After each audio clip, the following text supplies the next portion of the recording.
Il-Partit Nazzjonalista għandu obbligu li joffri alternattiva lil pajjiżna quddiem numru ta' sfidi li l-poplu Malti Wawċi qed jaffaċċja f'dan iż-żmien.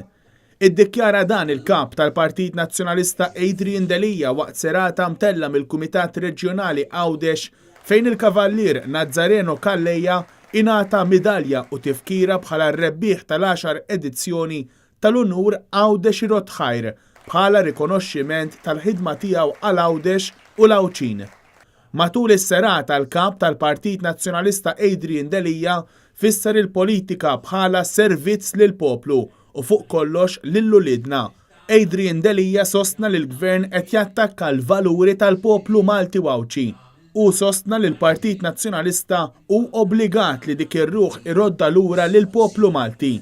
U għalhekk li bil-qalb għandna nemmnu li flimkien nistgħu nagħmlu dan għax nemmnu li dak hu d-destin tal-pajjiż u tal-partit.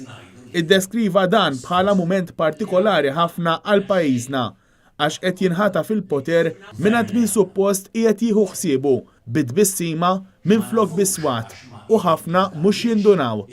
Min-naħa tiegħu ir-rebbieħ tal-Unur Nazzareno Kalleja kompla fuq dan il-messaġġ u qal li pajjiżna illum ukoll għandu bżonn lil Partit Nazzjonalista maqut u b'saħħtu għal ġid tal-poplu kollu.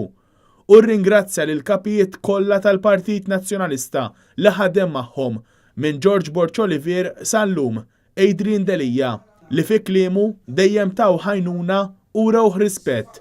Fid-diskors tiegħu il-President tal-Kumitat Reġjonali Paul Buttigieg qal li l-aħħar elezzjoni ġenerali għajmet diversi mistoqsijiet. Sostna li l-Partit Nazzjonalista hu differenti minn oħrajn għax għandu prinċipji u valuri sodi. Preżenti wkoll għas-serata l-eks Ministru Lewis Gallia li ħadem mill-qrib ma' Nazzareno Kalleja.